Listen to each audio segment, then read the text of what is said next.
Yuba-Sutter supervisors have a citizen-written ballot measure to replace a fire service parcel tax. It may be on the special August ballot for CSA of voters to have their say. At 6:30 p.m. Marysville Unified School Trustees have a lot on the consent agenda and Teacher Appreciation Weekend. 7 p.m. in Yuba City School Trustees act on new course proposals and a consent agenda with lots of stuff. Tuesday on Government Watch, you can support or sponsor. Help keep the community aware with Yuba-Sutter.LIVE.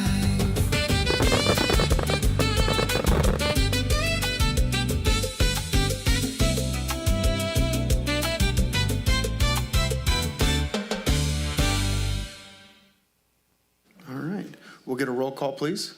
Supervisor Boone, Supervisor Flores, Supervisor Ziegemeyer, Here. Supervisor Baines, Present. Supervisor Stevens. Here. All right. Hey, can we all please stand for invocation, please? Which would lead by Supervisor Jeff Stevens. Oh.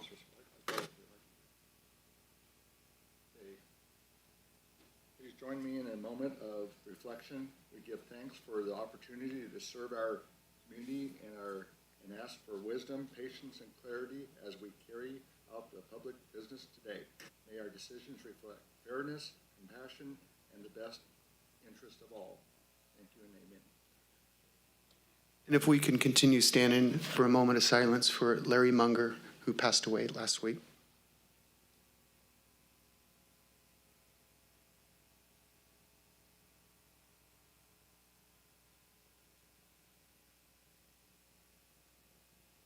Thank you. And can we have CAO Steve Smith lead us in the pledge, please?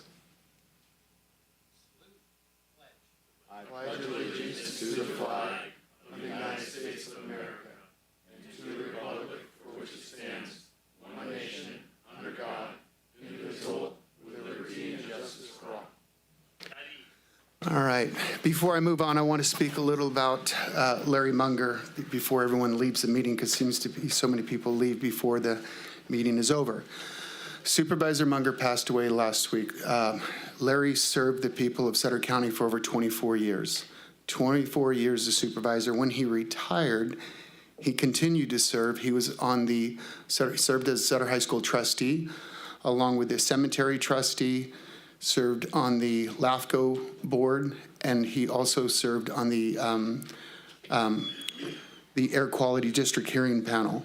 So he served to the bitter end. If you all knew Larry, Larry was one of those guys who would always try to solve the problem. That's the type of guy he was. He would literally listen to everyone, and he would work on the issue and find the solution. But we're going to miss Larry.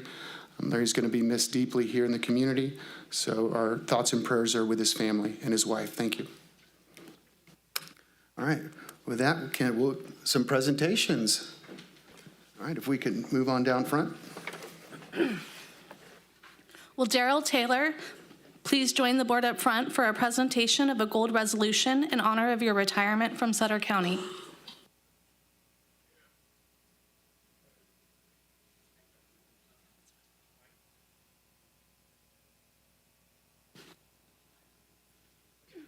Daryl Taylor began his volunteer career with Sutter County Fire on June 1st, 1995, when he was appointed as a volunteer firefighter. From the outset, Daryl demonstrated exceptional dedication, reliability, and a strong commitment to serving his community. On March 3rd, 1996, Daryl was promoted to engineer, where he played a key role in supporting department operations and maintaining high standards of service to the residents of Sutter County. During this time, he continued to expand his knowledge and skills, building a strong foundation in fire service operations. On December 2nd, 2009, Daryl was promoted to volunteer lieutenant. In this role, he further advanced his expertise by becoming a hazardous materials specialist and obtaining his EMT certification. Daryl took on increased leadership responsibilities, providing guidance and mentorship to junior volunteers and leading training efforts to ensure operational readiness and professional development within the department. Throughout his career, Daryl earned the respect of his peers and supervisors through his professionalism, attention to detail, and unwavering commitment to excellence. He has been an invaluable member of Sutter County Fire Services and a trusted leader within the organization. After 30 years of dedicated service, marked by integrity, reliability, and a deep commitment to public safety, Daryl has retired from Sutter County Fire. His contributions have left a lasting impact on the department and the community he served.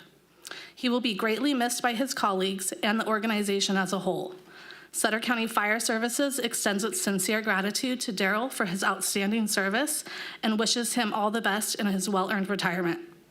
The Sutter County Board of Supervisors offers congratulations and sincere appreciation to Daryl Taylor on the occasion of his retirement and causes the names of each of its members to be affixed to the gold resolution as evidence of the board's individual and collective appreciation for his 30 years of service to Sutter County.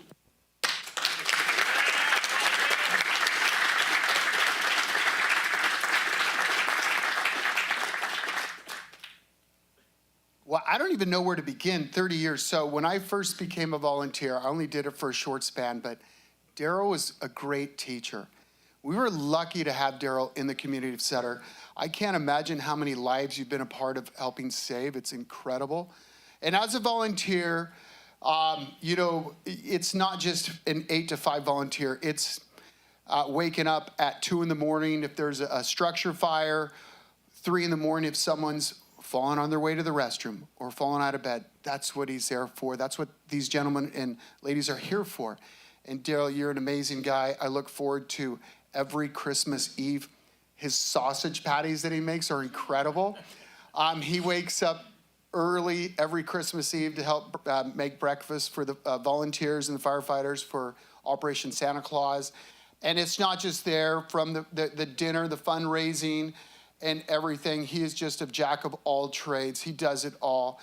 We have amazing volunteers, and I'm hoping you're still gonna be around. Yes. Yeah, so, but it's just, you're great, you're amazing.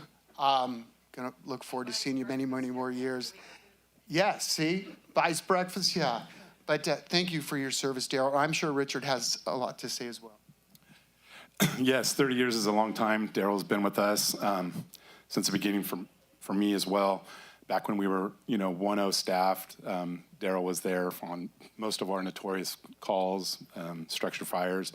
I can remember, going into a structure fire, doing a search real quick and coming out to the front door, and he's right there at the front door. He's been on some of those major calls with us on vehicle accidents. And, 30 years has been 4 decades, right? So in the 90s all the way until this last year. So he's gone through 4 fire chiefs. He's gone through countless number of lieutenants, captains, engineers, and firefighters. And we can always rely on him for everything that he did for us. So we're going to very much miss you.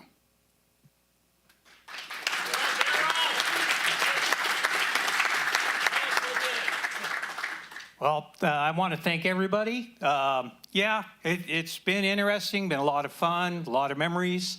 Of course, there was a short time frame that I was absent, 2003 to 2005, while I was deployed to Iraq. And then, let's see. Oh, and the reason I will still be around is, seems like when I was deployed that I got volunteered as treasurer for life. So, yeah, so I'll be around for a while, still helping out the volunteers. Thank you, Daryl.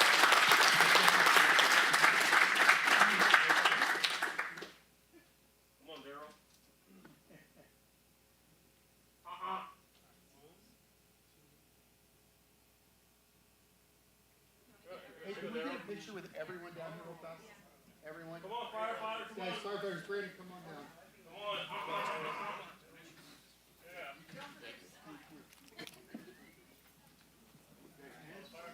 Yeah. Like that, man. Vultures, hey, Vulture here, right here. Yeah. The firefighter, man, volunteer or paid.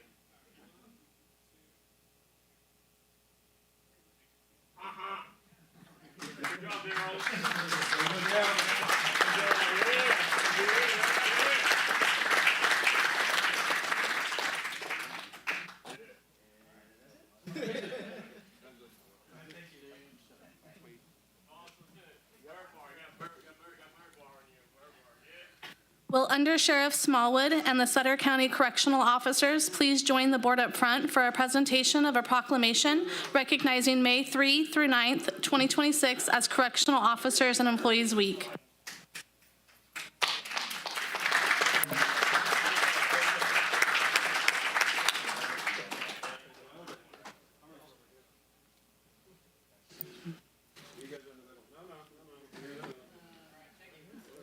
On May 5th, 1984, President Ronald Reagan signed Proclamation 5187, creating National Correctional Officers and Employees Week, recognizing the men and women who work in jails, prisons, and community corrections across the county. Correctional officers are skilled law enforcement professionals who serve 24 hours a day, 365 days a year to safely, securely, and humanely house inmates within the county, often in the face of violence and danger. They are brave, courageous, and tenacious individuals who put their lives and health at risk every day to keep the public safe and provide a multitude of services to the county's offenders. They have a tremendous responsibility and are owed our gratitude. They are responsible for supervising inmate conduct and behavior to maintain security within the facility, while promoting positive behavior, attitudes, and skills within the inmate population in order to reduce recidivism and promote successful re-entry into the community. National Correctional Officers and Employees Week raises the awareness of the duties, hazards, and sacrifices made by correctional officers and correctional personnel. The Sutter County Board of Supervisors do hereby proclaim the week of May 3rd through the 9th, 2026 as National Correctional Officers and Employees Week and recognizes the outstanding service that these men and women provide to the county.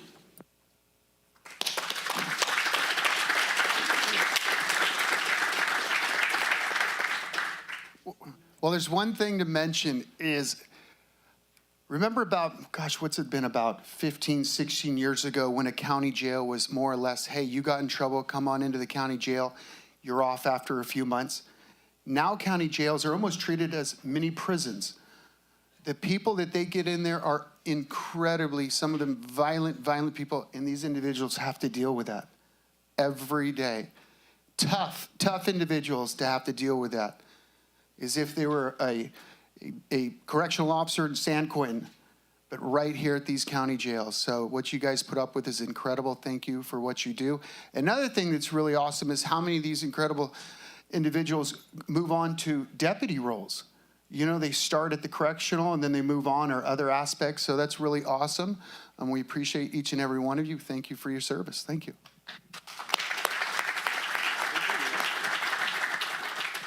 Well, I'll concur with Board Supervisor Ziegelmeyer said. Heroes behind the scenes. That's truly what it comes down to with these guys. And yes, it is true. Sometimes they come out and work deputies, but sometimes they don't. Lieutenant Reed has been a correctional officer his whole career, and he's one of the keys, but truly one of the keys to our success in the jail. I have to commend these, the men and women that work inside there, because it's not just making sure that the housed are protected, but it's also making sure that we are in standards of Title 14, or Title 24 and Title 15 and BSEC, and you're amazed about all the stuff that they have to know and have to continue to do to make sure that we are in liability and not getting sued on top of their safety. They're inside the jails. They don't get to see the light a lot. They laugh, you know. I just got told that, I need to make a fake window inside the lieutenant's office because they don't get to see the sunlight. But amazing men and women that we have, and we truly do have amazing men and women that support Sutter County and what they do, and we're just honored to work beside them.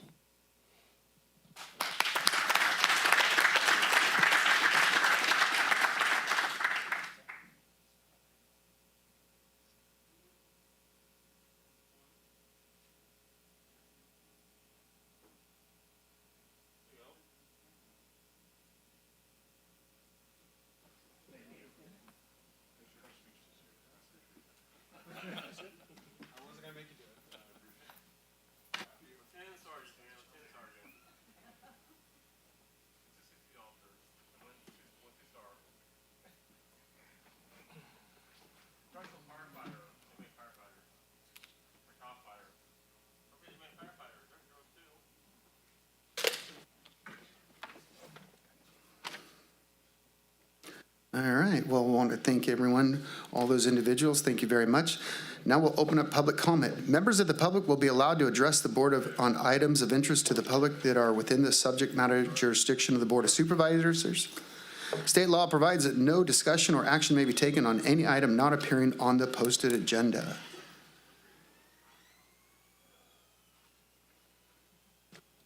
We've received 3 public comments, and then we were emailed a public comment. Would you like me to start with the email? Yes, please. I am opposed to the CSAF fire tax measure. While it is not a new tax, it will increase current residential rates 800 to 900%. I've looked at the projected revenues and believe they will fall short within a couple of years. The common sense approach to funding is a sales tax. We don't think twice shopping in other cities and counties and paying their higher tax rates. Let's keep our dollars in Sutter County. I encourage the Sutter County firefighters to abandon the fire tax measure and join Sutter County in supporting a sales tax measure that will benefit everybody. Yuba-Sutter, Live Oak, and all fire departments in Sutter County could end their financial shortfall with a sales tax. Thank you. Dan Yeager. Our first public speaker is Tom McWhorter, followed by Liz Cervantes.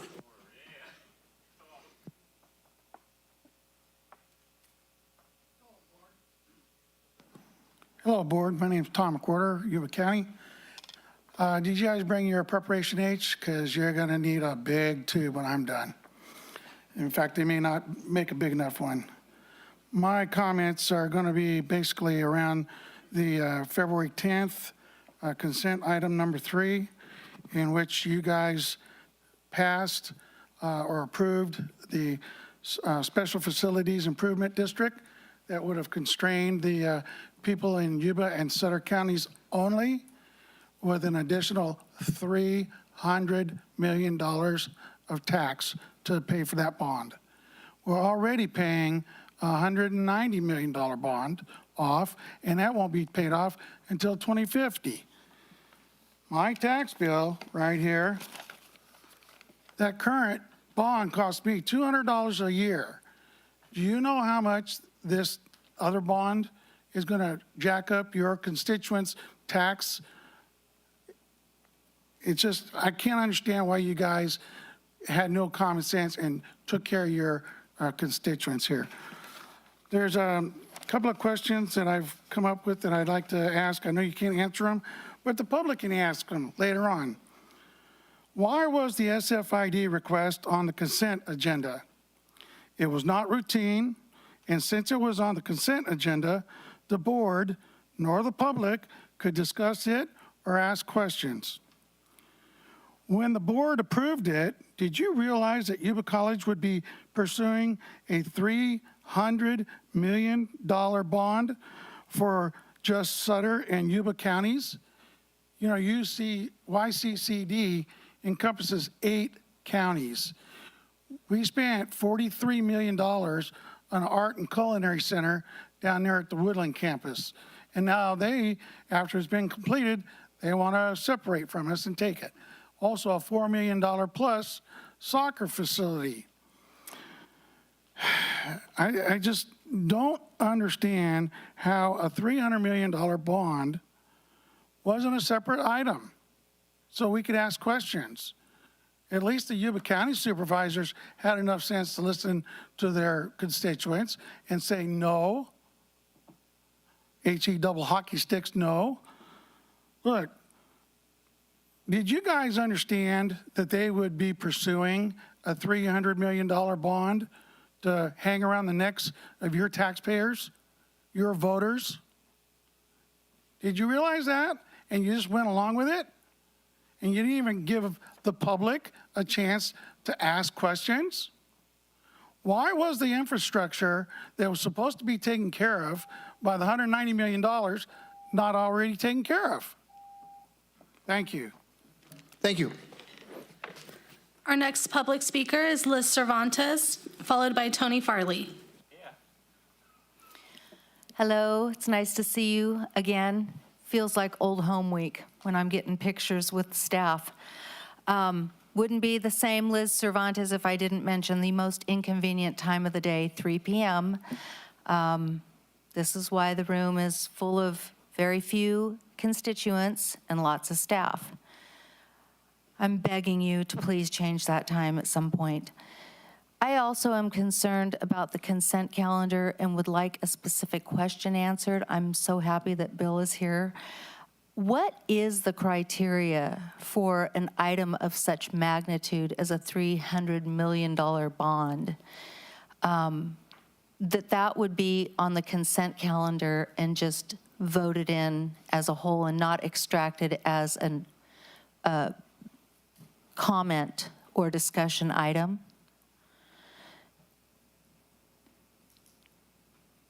No? You want me to finish my time? And then you'll answer? Yes, please finish. Okay. So anyways, that was my main concern, was what was the criteria for the consent calendar, as Mr. McWhorter pointed out. Yuba County, they had one meeting and then they tabled it for another 2 weeks so that the taxpayers and the college district both had the opportunity to point out the important items in the discussion. Then they came back and met again, and 3 of the 5 voted to not go with it. They did the right thing, and I'm hoping in this instance that Sutter County will not be outdone by Yuba County, please.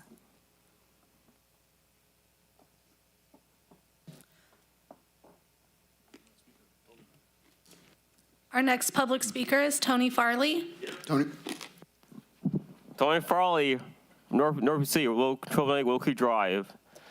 Thank you, firefighters, for your service. Thank you, the volunteer lieutenant. Speaking of firefighter, I'm also a volunteer fire too, like you. I hope it's not the lieutenant or maybe captain, like Tava. Thank you, Sarah Rios. Speaking, Joe Trias little psych hospitals. Huh, Sarah? A lot of Joe Trias psych hospitals. I heard like LA County Jail's like a big psych hospital, sadly. Thank you for the probation chief. Probation, the marshal service. Funny. Thank you, Tom Border, like him. Thank you, Liz Vontes, the Kim Kardashian Vontes, like her. Thank you, thank you, the girl from Illinois, the Midwestern, with German husband. And thank you, Jamie. Thank you, Don Johnson, Wonder Woman. Thank you, the handsome guy over there, the handsome guy, the mental health guy, handsome guy over there. Thank him. Thank you, Commandant the Marine Corps, Commandant the Marine, Scott Hansen, the Commandant. He's pushing down the Commandant. Thank you, Sackle B, Mrs. Sackle B. Thank you, President Lawyer Bill Williams. Thank you, Professor Steve. Thank you, Jeff Stevens from Stevens Farmhouse. Thank you, Mike Meyer, Sutter Husky cheerleaders, Hawker cheerleader, Rebel cheerleaders. Thank you, Carmen Bain. Thank you, Carmen Baines. And thank you, 2-star Sheriff, Sheriff Scott Smallwood. And thank you, Deputy over here. And thank you, former county assessor, Rec, right? Thank you. And thank you, firefighters, all the firefighters. And thank you, and thank you, the PIO. And thank you, Neil. And thank you, Jimmy Gina. Thank you for your service. Good. Thank you, Tony. All right, with that, we're going to move on to the consent item. The consent calendar groups together those items which are considered non-controversial, for which prior policy direction has been given to staff and they require only routine action by the board. The chair will advise the audience that matters may be adopted in total by one motion. However, the board may at its option or upon request, a member of the public consider any matter separately. We're going to remove item 19 because we don't have enough supervisors to vote on that. And we will looking for a motion for the consent. Move to approve. Second. Motion by Supervisor Baines, second by Supervisor Stevens. Can I get a roll call, please? Supervisor Boone, Supervisor Flores, Supervisor Ziegemeier. Yes. Supervisor Baines. Aye. Supervisor Stevens. Yes. All right, moving on to appearance items. Item number 20. Receive the 2025 Housing Element Annual Progress Report.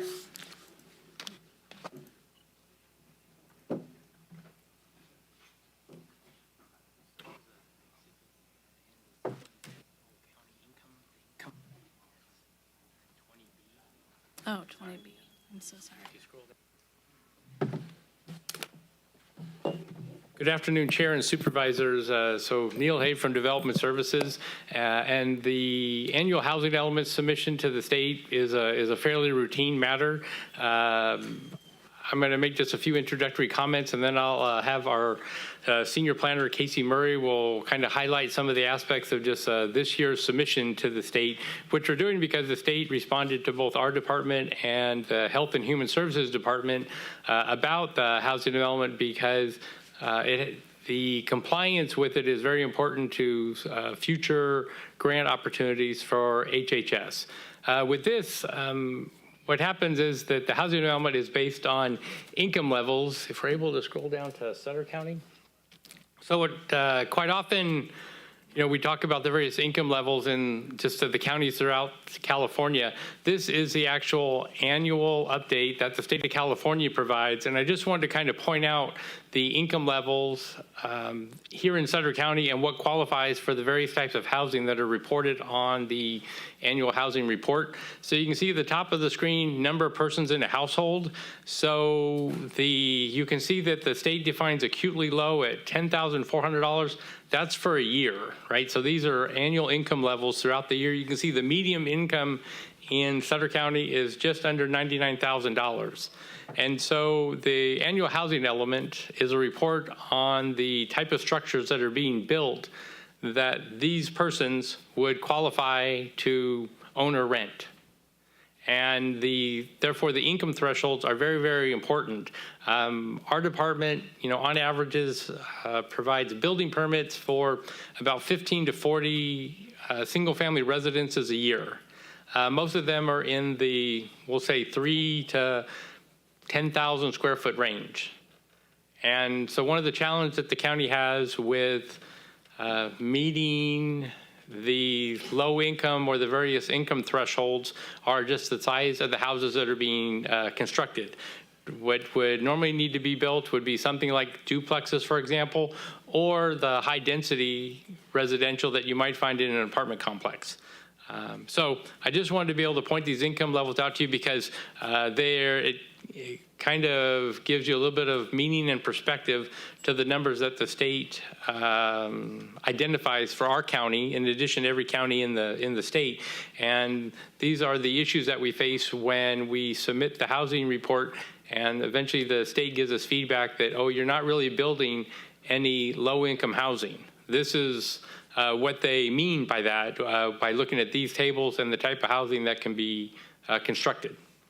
So with that, unless there's any questions, I'll let Casey kind of go through the annual survey. The tables are a little hard to read because they're an online submission to the state of California's website that doesn't really translate well to an attachment for your staff report, but we can answer any questions afterwards. Thank you.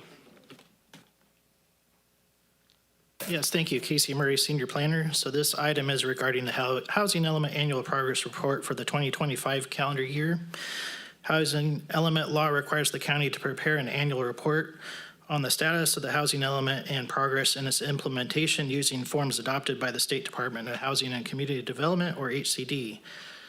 So this report covers housing-related activity for the past year as well as the implementation status of each housing element program. Reports are required to be prepared for each year of the housing element planning period and submitted to the state by April 1st. On January 20th, 2026, the annual report was submitted to both HCD and the Governor's Office of Planning and Research, and it was accepted as complete. Since then, minor updates have been made for 2 programs listed in Table D of the 2025 annual report. These updates were made as required for a homeless housing assistance and prevention grant applied for by Sutter County Health and Human Services. These revisions were accepted by HCD on March 26, 2026. And earlier this year, we received a letter from HCD regarding the Housing Element Implementation Program, so staff has been working on completing these requirements in order to keep the housing element in compliance. So no action is required by the board for this item, and staff is recommending that the board receives the 2025 Housing Element Annual Progress Report. Take any questions. Thanks. That will bring it back to the board for any questions. Thank you for the report. All right, we'll open up for public comment. All right. Well, thank you. All right, move on to item number 21. Authorization for Amendment Number 5 to the existing independent contractor agreement with Economic Planning Systems to retroactively extend the agreement from January 31, 2026 until February 28, 2027, and increasing the compensation by $75,000 to $588,000 for work associated with the implementation of the Sutter Point Specific Plan, Lakeside at Sutter Point project, and authorization for the Director of Development Services or their designee to execute the amendment.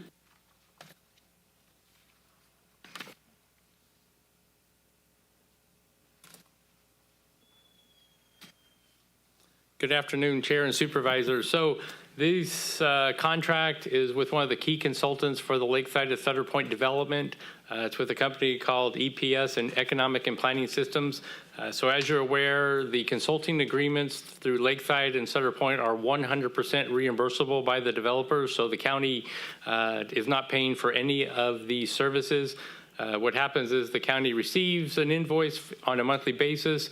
The county pays that invoice and then submits the invoice to the developers for reimbursement, and then they send us a check. The contract that's for your consideration is for a couple of the key tasks 2, 3, and 4. And the reason for the extension and the increase in cost is the ongoing negotiations and conversations between the county and the developers, primarily regarding the urban services implementation plan.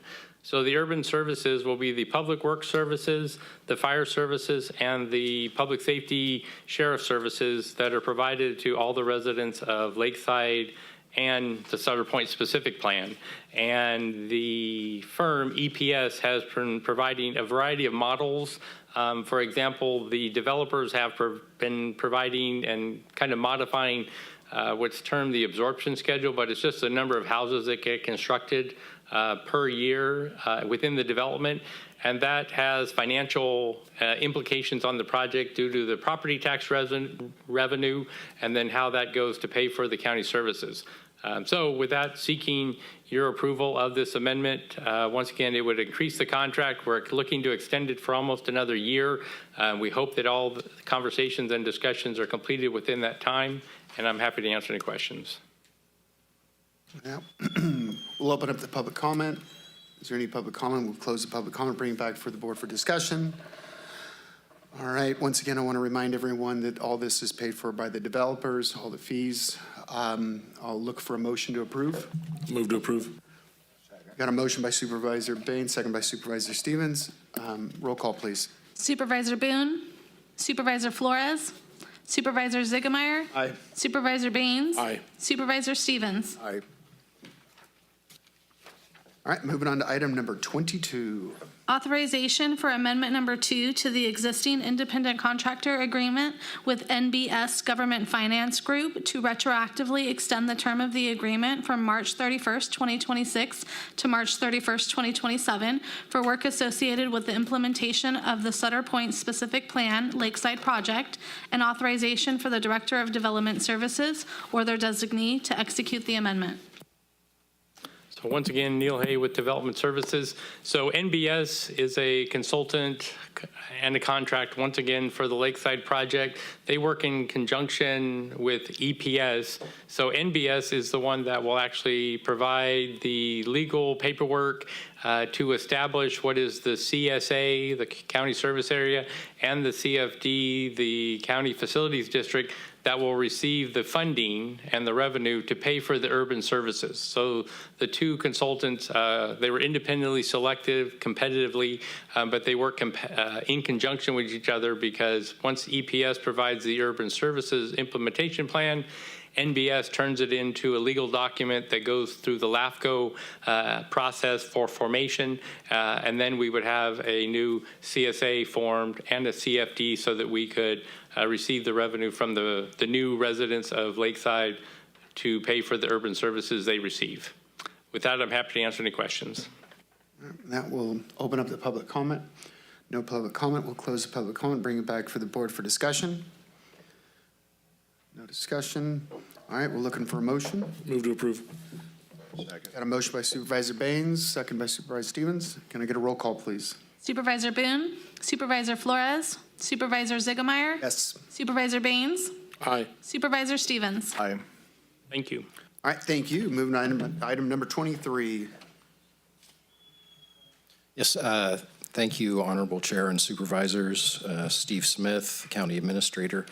I do have an event to comment on, but I wanted to address a few of the questions that were asked in public comment, if that's okay. Absolutely.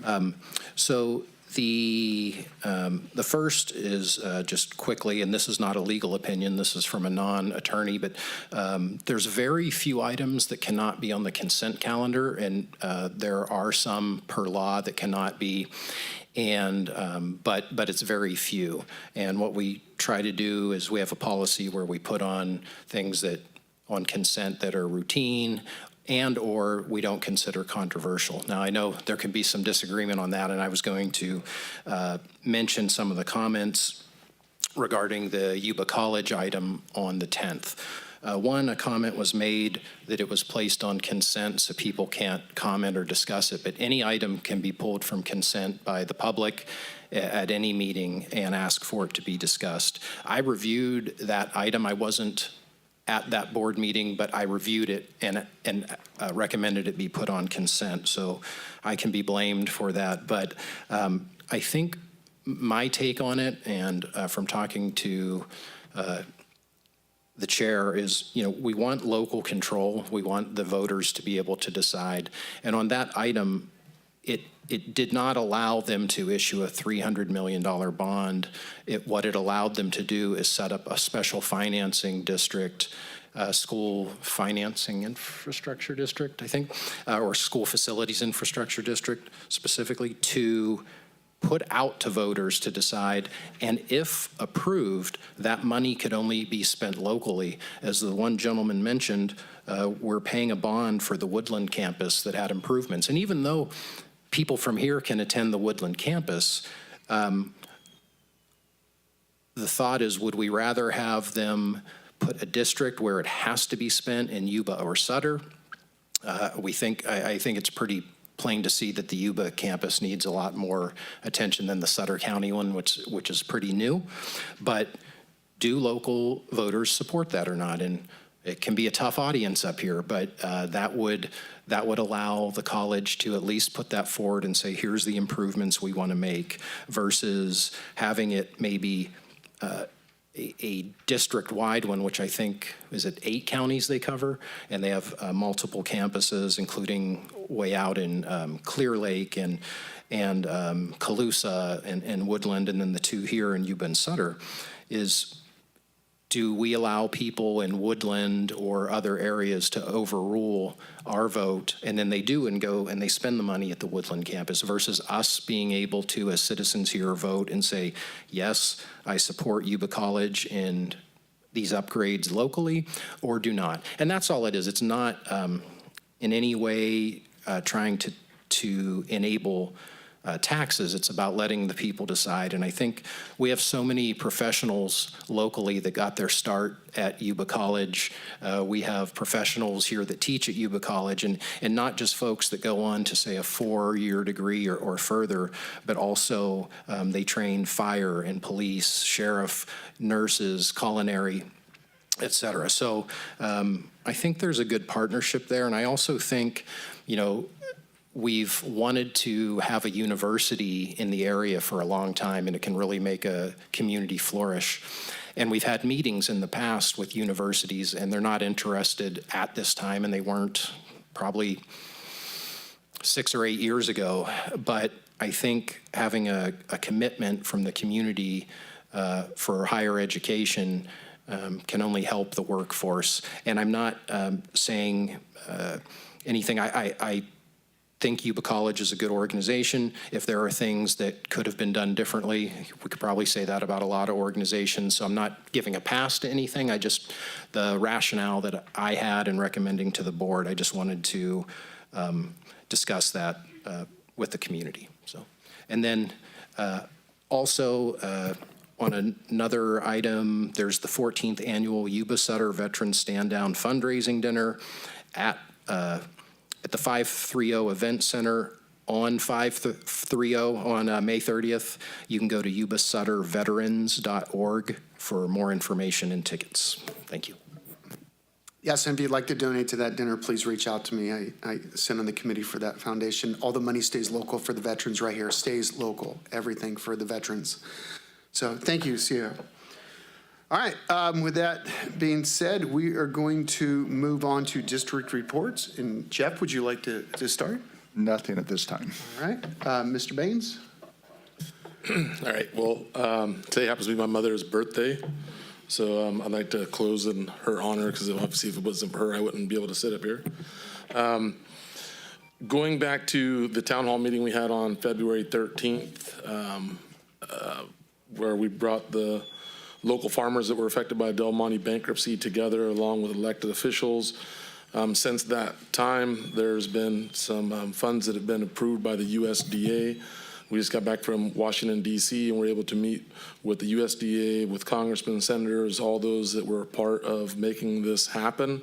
But I'd like to give a special thank you and recognize our very own Ag Commissioner, Lisa Herbert, for doing a tremendous job, providing a letter that was instrumental in making this whole thing happen. We've asked the council, we've asked staff before to pull those individuals that were a part of this. You know, we had Assemblyman Gallagher at the town hall. We had Congressman Mike Thompson that wrote the initial letter to the Secretary of Agriculture and so again, what we could do to bring all those people together, just to recognize them and thank them for all that they've done. They really stepped up in a time for need for our local farmers in this community. So again, just want to make sure that we recognize them as good as we can and thank them all.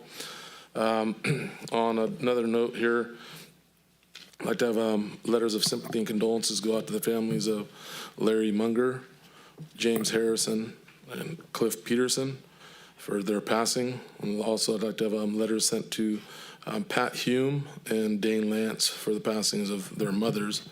Going back to Supervisor Munger, I'd like to ask for something special, not just a brick at the museum, but I thank you to Jeff Stevens, Say Love, and Blue Zone folks that volunteered to clean up that area there between 1160 and 1130, but with staff's recommendation, whatever they feel is appropriate to remember an individual that will leave a long-lasting impression on this community. Done so much over his time and dedication to our community. I think that we owe it to him and his family to recognize him appropriately. I think that's all I have right now. Well said, well said. My first constituent to call and complain was Larry Munger. I remember that. It was literally like 3 days after I took office. He called me, he said, "What are you gonna do about them ditches in front of my house?"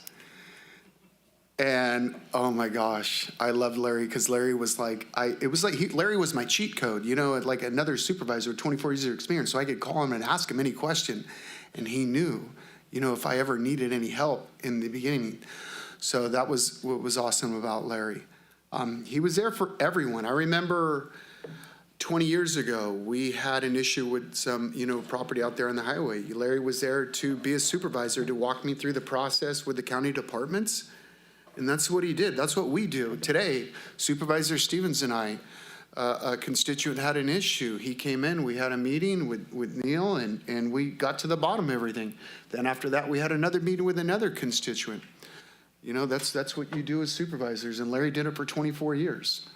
So I think we got to do something fitting. I know we have to vote on this, but we talked about some sort of Hall of Fame. I think in that area right there would be a great place to do something grand. I'd like to follow Supervisor Baines' lead in some sort of a plaque, something we can, give to the family, during at the funeral services, in honor of Larry and his years of service to the community, ongoing service.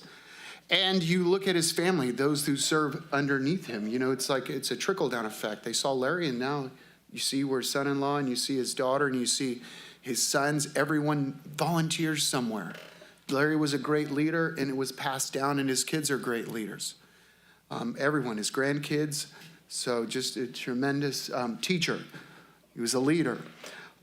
So we'll talk about these here real fast. So we want to request a proclamation recognizing May 2026 at Asian History Month to be presented at the next meeting. Request is certificates for Jim Tanamato, a Japanese internment camp survivor, and local Asian American organizations to be presented at the next meeting.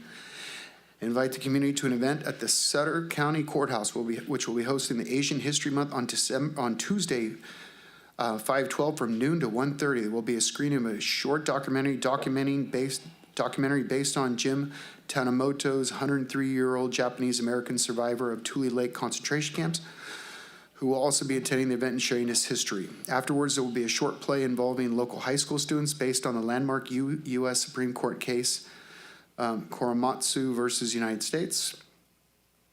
The Sutter County Court is recognizing citizens to serve on the grand jury and invite anyone interested to attend an informal session at the Sutter County Courthouse. They're always looking for grand jury members. Please, if you have time, apply for that. It's a great thing. Grand jury, recommend that. I know a lot of guys that served on it, and they loved it. Great watchdog group. All right, of course, Supervisor Baines already requested some plaques for those individuals that helped out with the Del Monte. Thank you, Lisa. I heard from another member of the community who reached out to me, and he said, make sure you thank Lisa, in their hard work. It's huge, Lisa. You helped really instrument that, or there'd be quite a bit of hurt farmers out there financially. Let's see here. We want to close also and send a letter of condolences for Robert Coe. Robert passed away. He was the current mayor of Wheatland. Served for 12 years in the city council. Robert was a great guy. Loved sitting on a couple of committees with Robert. And then we have the Sutter High Trap Team just won the state championship.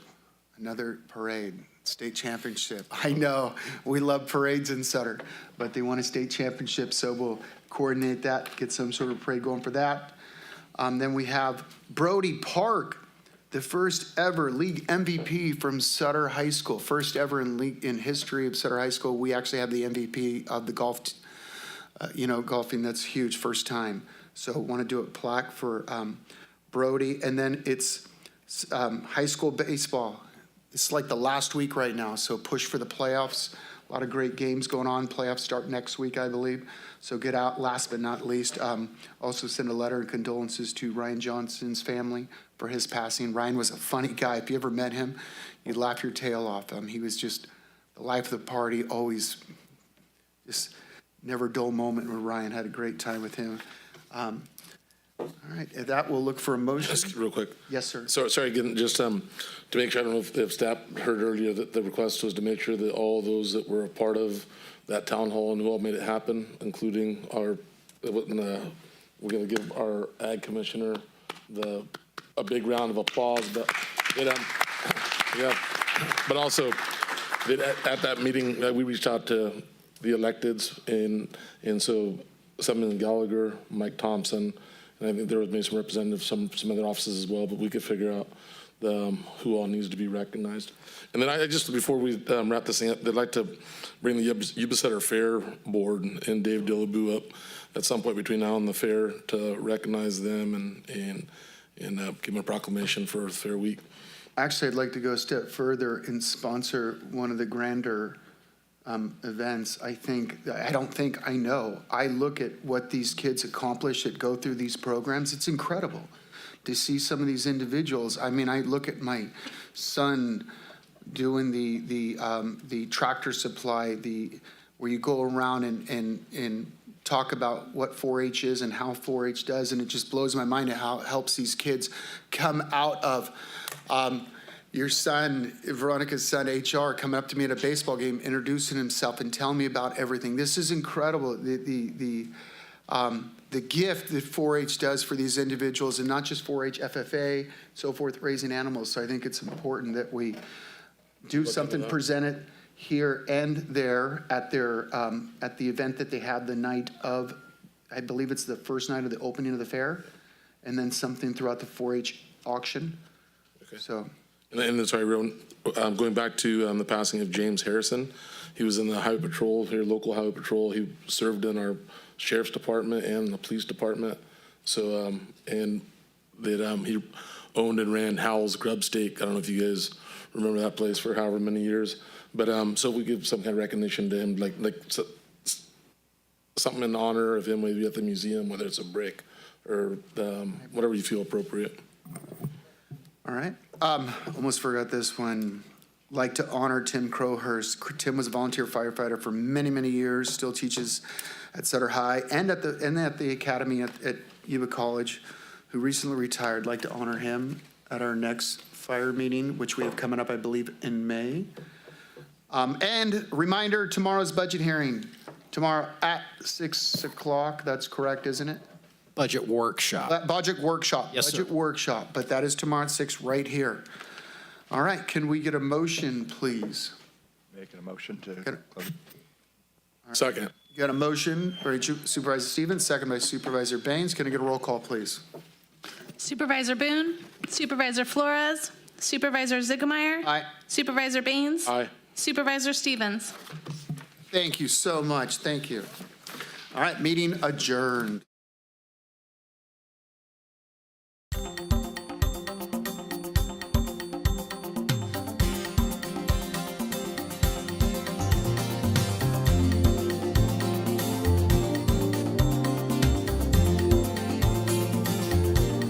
Coming up on Tuesday, Government Watch. At 6:30 p.m. Marysville, Unified School Trustees have a lot on the consent agenda, and Teacher Appreciation Week at 7 p.m. in Yuba City School Trustees. Act on new course proposals and a consent agenda with lots of stuff. Tuesday on Government Watch, you can support or sponsor.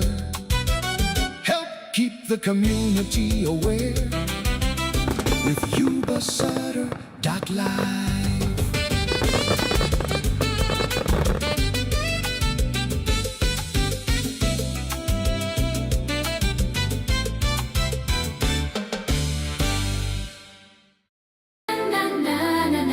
Next week on Yuba-Sutter.LIVE, Tuesday, May 5, 2026, Government Watch.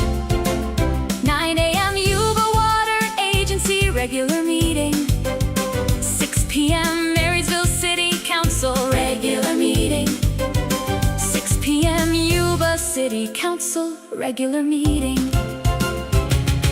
Like and follow Government Watch and our public service live streams. You can support or sponsor. Help keep the community aware with and share Yuba-Sutter.LIVE.